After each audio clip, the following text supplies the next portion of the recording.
ಮುಚ್ಚುವ ಹಂತ ತಲುಪಿದ್ದ ಈ ಸರ್ಕಾರಿ ಶಾಲೆಯಲ್ಲೀಗ ಮತ್ತೆ ಮಕ್ಕಳ ಕಲರವ ಕೇಳುತ್ತಿದೆ. ಖಾಸಗಿ ಶಾಲೆಗಳಂತೆಯೇ ಹಳ್ಳಿಯ ಈ ಶಾಲೆಗೂ ಈಗ ಬಸ್ ವ್ಯವಸ್ಥೆ ಮಾಡಲಾಗಿದ್ದು ಖುಷಿಯಿಂದ ಸ್ಕೂಲ್ಗೆ ಬರುತ್ತಿದ್ದಾರೆ ವಿದ್ಯಾರ್ಥಿಗಳು. ಸರ್ಕಾರಿ ಶಾಲೆ ಅಂದ್ರೆ ಮುರಿದ ಬೆಂಚ್ಗಳು, ತೊಟ್ಟಿಕ್ಕುವ ಕಟ್ಟಡ, ಬೆರಳೆಣಿಕೆಯಷ್ಟಿರುವ ಮಕ್ಕಳ ಸಂಖ್ಯೆ ಎಂಬುದು ತುಂಬಾ ಜನರ ಪರಿಕಲ್ಪನೆ. ಆದರೆ ಇದರಿಂದಲೇ ತುಂಬಾ ಜನ ತಮ್ಮ ಮಕ್ಕಳನ್ನು ಖಾಸಗಿ ಶಾಲೆಗಳಿಗೆ ಸೇರಿಸುತ್ತಾರೆ.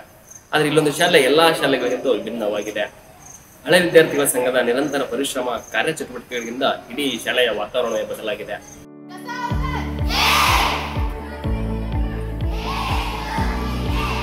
ತುಮಕೂರು ಜಿಲ್ಲೆ ಕುಣಿಗಲ್ ತಾಲೂಕಿನ ಎಡೆಯೂರು ಹೋಬಳಿಯಲ್ಲಿನ ದೊಡ್ಡ ಮಧುರೈ ಶಾಲೆ ಸದ್ಯ ಎಲ್ಲರ ಗಮನ ಸೆಳೆಯುತ್ತಿದೆ.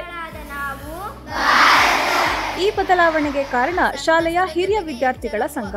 ಮೈತ್ರಿ ಹೆಸರಿನಲ್ಲಿ ಸಂಘ ಕಟ್ಟಿಕೊಂಡಿರುವ ಹಿರಿಯ ವಿದ್ಯಾರ್ಥಿಗಳು ಲಕ್ಷಾಂತರ ರೂಪಾಯಿ ವೆಚ್ಚದಲ್ಲಿ ಶಾಲೆಗೆ ಹೊಸ ರೂಪ ನೀಡಿದ್ದಾರೆ. ಹಿರಿಯ ವಿದ್ಯಾರ್ಥಿ ಡಿಎಸ್ ಪ್ರಕಾಶ್ 18 ಲಕ್ಷ ರೂಪಾಯಿ ವೆಚ್ಚದಲ್ಲಿ ಬಸ್ ಖರೀದಿಸಿ ಶಾಲೆಗೆ ಕೊಡುಗೆಯಾಗಿ ನೀಡಿದ್ದಾರೆ. ಬಸ್ ಪ್ರಯಾಣಕ್ಕಾಗಿ ಮಕ್ಕಳಿಂದ ತಿಂಗಳಿಗೆ 400 ರಿಂದ 500 ರೂಪಾಯಿ ಶುಲ್ಕ ಪಡೆಯಲಾಗುತ್ತಿದೆ. ಇದನ್ನು ಡೀಸೆಲ್ ಖರೀದಿಗೆ ಬಳಸಲಾಗುತ್ತದೆ. ಉಳಿದಂತೆ ಚಾಲಕ ಮತ್ತು ಸಿಬ್ಬಂದಿಗೆ ವಿದ್ಯಾರ್ಥಿ ಸಂಘದಿಂದ ವೇತನ ನೀಡಲಾಗುತ್ತಿದೆ. ಆ ಬಸ್ನ ಸಂಪೂರ್ಣ ಏನ್ ಮೇಲ್ವಿಚಾರಣೆ ಇದೆ, ಅದರದ ಮೇಂಟೆನೆನ್ಸ್ ಇದೆ, ಅದನ್ನ ಮೈತ್ರಿ ಹಿರಿಯ ವಿದ್ಯಾರ್ಥಿ ಸಂಘ ಇವತ್ತಿಗೂ ನೋಡ್ಕೊತಾ ಇದೆ. ತುಂಬ ವ್ಯವಸ್ಥೆಯಿಂದ ಬಹಳಷ್ಟು ಸಂಖ್ಯೆ ನಮ್ಮ ಶಾಲೆಯಲ್ಲಿ ಹೆಚ್ಚಿನ ಸಂಖ್ಯೆಯಲ್ಲಿ ದಾಖಲಾತಿಗಳು ಸಹ ಅದು ಉಪಯೋಗ ಆಗಿದೆ.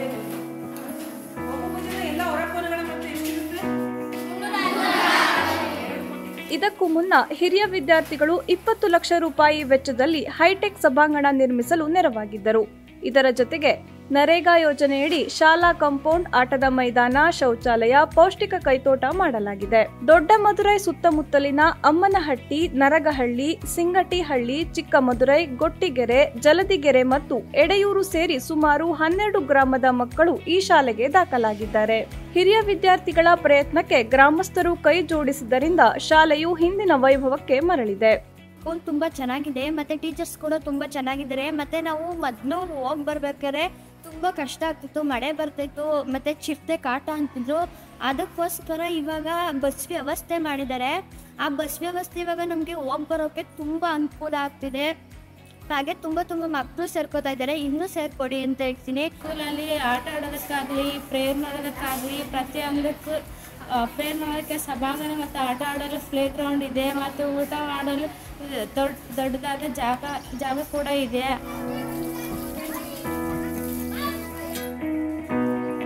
ನಾವು ಬಂದಿರೋದು ಬೆಂಗಳೂರಿಂದ. ಹಾಸ್ಟೆಲ್ಗೆ ನಾವು 6th ಇಲ್ಲೇ ಓದ್ತಾ ಇರೋದು. ನಮ್ಮ ಶಾಲೆಯಲ್ಲಿ ಕಂಪ್ಯೂಟರ್ ವ್ಯವಸ್ಥೆ ಇದೆ, ಕಂಪ್ಯೂಟ್ರು ಲ್ಯಾಬ್ ಇದೆ, ಮತ್ತು ಸೈನ್ಸ್ ಲ್ಯಾಬ್ ಇದೆ. ನಾವು ಸೈನ್ಸ್ ಲ್ಯಾಬಲ್ಲಿ ಹೋಗಿ ಪ್ರಯೋಗಗಳನ್ನ ಮಾಡ್ತೀವಿ. ಮತ್ತು ಕಂಪ್ಯೂಟರ್ ಲ್ಯಾಬಲ್ಲಿ ನಾವು ಕಂಪ್ಯೂಟ್ರ್ ಯೂಸ್ ಮಾಡ್ತೀವಿ. ಮತ್ತು ಪ್ರೊಜೆಕ್ಟರಿಂದ ನಮ್ಗೆ ಏನೇ ತೋರಿಸ್ಬೇಕಿದ್ರು ಪ್ರೊಜೆಕ್ಟರಿಂದ ತೋರಿಸ್ತಾರೆ. ಮತ್ತು ಪ್ರತಿ ಕ್ಲಾಸ್ ರೂಮಲ್ಲೂ TV ಇದೆ. ನಮಗೆ ಏನೇ ತೋರಿಸ್ಬೇಕು ಅಂದರೂ TV ಕನೆಕ್ಟ್ ಮಾಡಿಬಿಟ್ಟು TVಲೂ ನಮಗೆ ತೋರಿಸಿ ಚೆನ್ನಾಗಿ ಪಾಠ ಮಾಡ್ತಾರೆ. ಇದರೊಂದಿಗೆ ಶಾಲೆಯಲ್ಲಿ ಪೋಷಕರ ಅಭಿಲಾಷೆಯಂತೆ LKG ಮತ್ತು UKG ಪ್ರಾರಂಭಿಸಲಾಗಿದೆ. ಶಾಲಾಭಿವೃದ್ಧಿ ಸಮಿತಿ ಮತ್ತು ಹಳೆ ವಿದ್ಯಾರ್ಥಿಗಳ ವ್ಯವಸ್ಥಿತ ನಿರ್ವಹಣೆಯಲ್ಲಿ ನಡೆಯುತ್ತಿದ್ದು ವೆಚ್ಚವನ್ನು ಸಮಿತಿಯೇ ಭರಿಸುತ್ತಿದೆ. ಕಟ್ಟಡಗಳ ಮುಂದೆ ತೆಂಗಿನ ಮರಗಳನ್ನು ಹಳೆಯ ವಿದ್ಯಾರ್ಥಿಗಳು ತಂದು ನೆಟ್ಕೊಟ್ಟು ಅದಕ್ಕೆ ಒಂದು ಬ್ಯಾಚಿನ ವಿದ್ಯಾರ್ಥಿಗಳು ಹನಿ ನೀರಿನ ವ್ಯವಸ್ಥೆಯನ್ನು ಸಹ ಮಾಡಿಸಿರ್ತಾರೆ.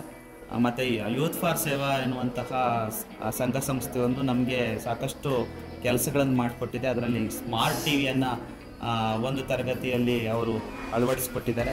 ಇನ್ನು ನಮ್ಮ ಮುಂದಿನ ಗುರಿ ಏನಂತ ಅಂದರೆ ನಮ್ಮ ಶಾಲೆನ ಕರ್ನಾಟಕ ಪಬ್ಲಿಕ್ ಶಾಲೆ ಮಾಡಬೇಕು. ಎಡೆಯೂರು ಹೋಬಳಿಯಲ್ಲೇ ಕರ್ನಾಟಕ ಪಬ್ಲಿಕ್ ಶಾಲೆ ಮಾಡಿ ಒಂದು ಮಾದರಿ ಶಾಲೆ ಮಾಡಬೇಕು ಅನ್ನೋದು ನಮ್ಮ ಗುರಿಯಾಗಿದೆ. ತಮ್ಮ ಶಾಲೆಯ ಮಕ್ಕಳಿಗೆ ಗ್ರಂಥಾಲಯ, ಕಂಪ್ಯೂಟರ್, ಹೈಟೆಕ್ ಶೌಚಾಲಯ ಸೇರಿದಂತೆ ಎಲ್ಲ ಸೌಲಭ್ಯ ಕಲ್ಪಿಸಿರುವ ಹಿರಿಯ ವಿದ್ಯಾರ್ಥಿಗಳ ಕಾರ್ಯ ಹಲವರಿಗೆ ಸ್ಫೂರ್ತಿಯಾಗಿದೆ.